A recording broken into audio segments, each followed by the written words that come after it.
श्री कृष्णा दोस्तों, हर हर महादेव। कैसे हैं आप सब? स्वस्थ और सुरक्षित होंगे। दोस्तों, शुक्रवार माँ लक्ष्मी को मनाने के लिए जो लोग धन की कमी के बुरे दौर से गुजर रहे हैं, बुरे समय से गुजर रहे हैं, कर्ज बहुत ज़्यादा हो गया है, बहुत परेशानी में है, कारोबार अच्छा भला चल रहा था, अच्छे से चल रहा था और किन्हीं कारणों से मान लीजिए किसी की नज़र लग गई या कोई कॉम्पिटिटर आपके बिजनेस में उतर ही आया और इससे आपका बिजनेस ठप हो गया, कम चलने लगा, या नौकरी में आप जैसी मनचाही सैलरी पाना चाहते थे आपको नहीं प्राप्त हो रही, तो आप शुक्रवार के दिन यह उपाय कर सकते हैं।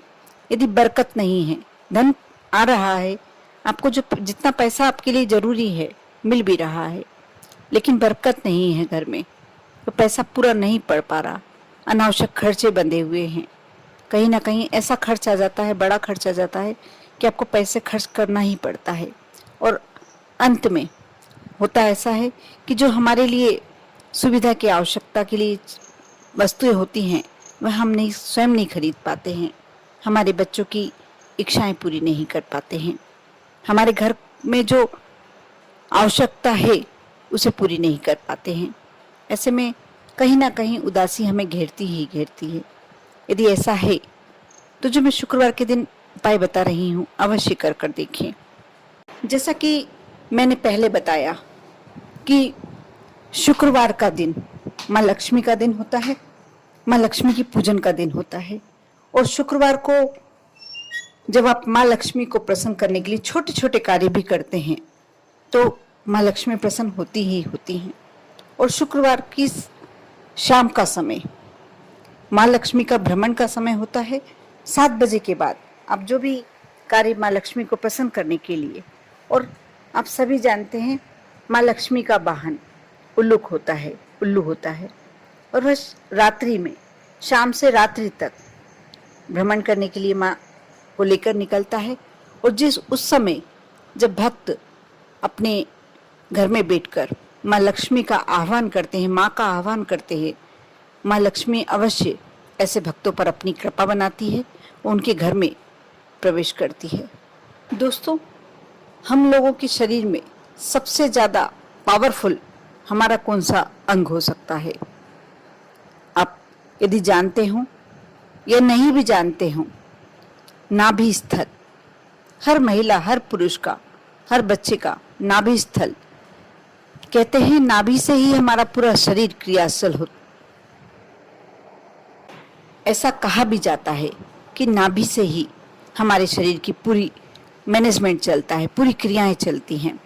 और जब हम माँ के उदर में थे, हमें भोजन कहाँ से मिलता था? माँ की नाभि से प्राप्त होता था। यानी पूरा कनेक्शन ही हमारा नाभि से जुड़ा हुआ है, चाहे वह हमारी माँ का नाभि स्थल हो, चाहे हमारा नाभि स्थल हो। नाभि स्थल सबसे ज़्यादा स्ट्रॉन्ग, और जो बड़े बड़े ऋषि मुनि, जो योग ऋषि होते हैं, वह नाभि को ही कंट्रोल में करने की कहते हैं, ज़्यादा ध्यान वहीं लगाने को कहते हैं। क्योंकि आपने यदि नाभि पर ध्यान लगाकर अपने आप को कंट्रोल करना सीख लिया तो आप बड़े योगी बन गए। और पूरे योगी यही करते हैं, जो योग ऋषि होते हैं, अपने सबसे पहले नाभि स्थल को ही कंट्रोल में लेने की बोलते हैं, वहीं ध्यान लगाने की बोलते हैं। जैसे मैंने पहले भी बताया कि आप शुक्रवार के दिन सुबह स्नान के बाद थोड़ा सा इत्र लेकर आप जब तैयार होते हैं स्नान के बाद, उस समय यदि नाभि स्थल पर शुक्रवार के दिन सुबह के समय थोड़ा सा इत्र लगा लेते हैं, माँ लक्ष्मी की कृपा आप पर स्वयं होने ही लगती है। आपका पूरा दिन बहुत ही पॉजिटिव जाता है। पहली बात तो आप अपने आप में उत्साह महसूस करते हैं, क्योंकि इत्र अपने आप महत्ता तो है ही, लेकिन जब आप इसे अपने शरीर के कोई इसी हिस्से में लगाते हैं तो आपका पूरा दिन प्रफुल्लित होकर जाता है, उत्साहमय होकर जाता है। वैसे ही नाभि स्थल पे लगाने से आप माँ लक्ष्मी को अपनी ओर आकर्षित कर सकते हैं। जो मैं उपाय बता रही हूँ ये भी नाभि स्थल से ही कनेक्टेड है। आपको करना ये है कि आप शाम के समय 7 से 12 बजे के बीच, शाम को सूर्यास्त के बाद जब आप अपने घर में संध्या बंदन करते हैं, उस समय से लेकर आप जब भी चाहें 12 बजे तक, रात्रि तक, बल्कि उसके बाद तक आप चाहें तो कर सकते हैं। क्योंकि माँ लक्ष्मी का आह्वान, कोई भी देवी देवता को आप यदि सूर्यास्त के बाद अपने मन से याद करते हैं, वो देवी देवता आप पर अवश्य कृपा करते हैं, कृपा बनाए रखते हैं। आप शाम की समय जब भी आपको समय मिले, लेकिन आपको इस बात का ध्यान रखना है कि वह समय जब आप ये कार्य कर रहे हो, सिर्फ 5 मिनट आपको इस कार्य के लिए देना है, लेकिन उस समय आपको कोई डिस्टर्ब ना करे। बिल्कुल शांति माहौल में करना है आपको। आप यदि आपके पास थोड़ा सा गाय का घी है तो वह ले ले, यदि नहीं है तो कोई सा भी घी ले सकते हैं। और चुटकी भर हल्दी, यानी बिल्कुल जरा सा 1 बूंद आपको घी का लेना है और उतनी ही चुटकी भर हल्दी लेना है। आप अपनी तर्जनी उंगली में, जो आपके सीधे हाथ की तर्जनी उंगली है, उसमें ले लें और उसे नाभि पर रखकर, उस उंगली को नाभि पर रखकर आपको इस मंत्र का जाप करना है। श्रीम श्रीम श्री, इसे 3 बार बोलना है। उससे पहले जब आप ये क्रिया करना जा रहे हैं, उससे पहले सबसे पहले अपने कुल देवता का ध्यान करें, श्री गणेश का ध्यान करें और अपने आप को, यदि आपके यहाँ गंगा जल है तो 2 बूंद अपने ऊपर छिड़क कर पवित्र कर लें। उसके बाद आसन लेकर बैठ जाएं।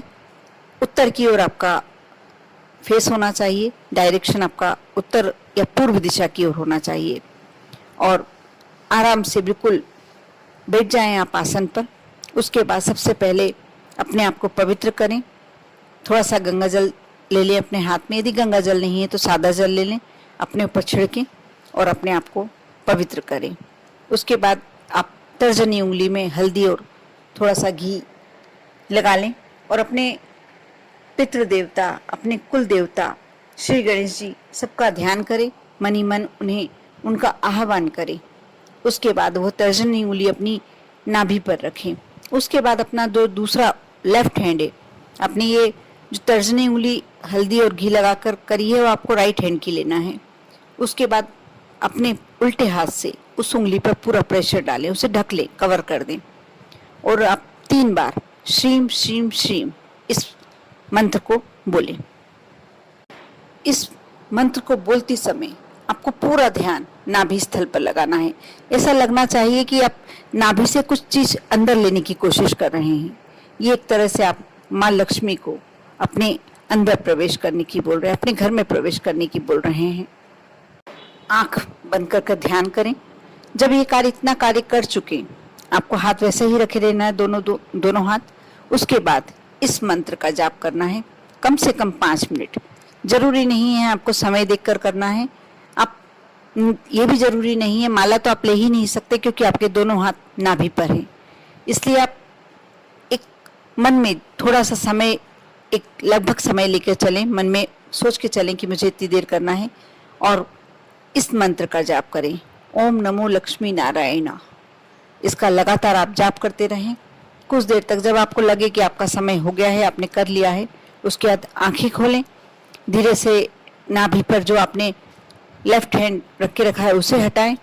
जो राइट हैंड की तर्जनी उंगली आपकी नाभि पर है उसे हटाएं और माँ लक्ष्मी का आह्वान कर कर उस उंगली को देखते हुए कहें कि माँ, मैं बहुत कष्ट में हूँ, मुझे धन की बहुत आवश्यकता है, मेरे ऊपर बहुत ज़्यादा कर्जा चढ़ा। जो भी आपकी परेशानी है, आप माँ से प्रार्थना करें और फिर उसके बाद वो तर्जनी उंगली का जो हल्दी और घी है थोड़ा सा अपने कंठ पर लगा लें, अपने बक्षी स्थल पर लगा लें और उसके बाद आप उठकर जा सकते हैं। आपको ये प्रति शुक्रवार को करना है।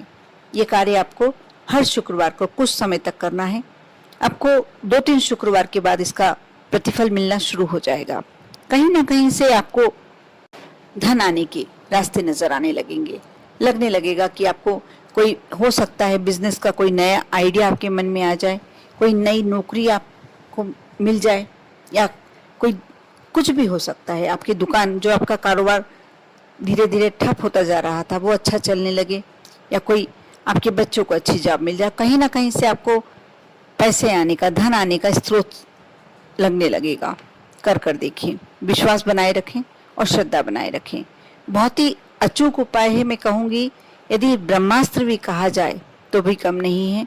क्योंकि नाभि, आप स्वयं मानिए ना कि जब आप पेट में थे, यदि माँ के नाभि से आपको खाना नहीं मिलता तो क्या आप आज आपका वजूद होता?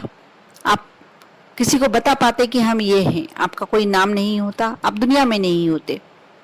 वह नाभि स्थल अपना इतना स्ट्रांग होता है।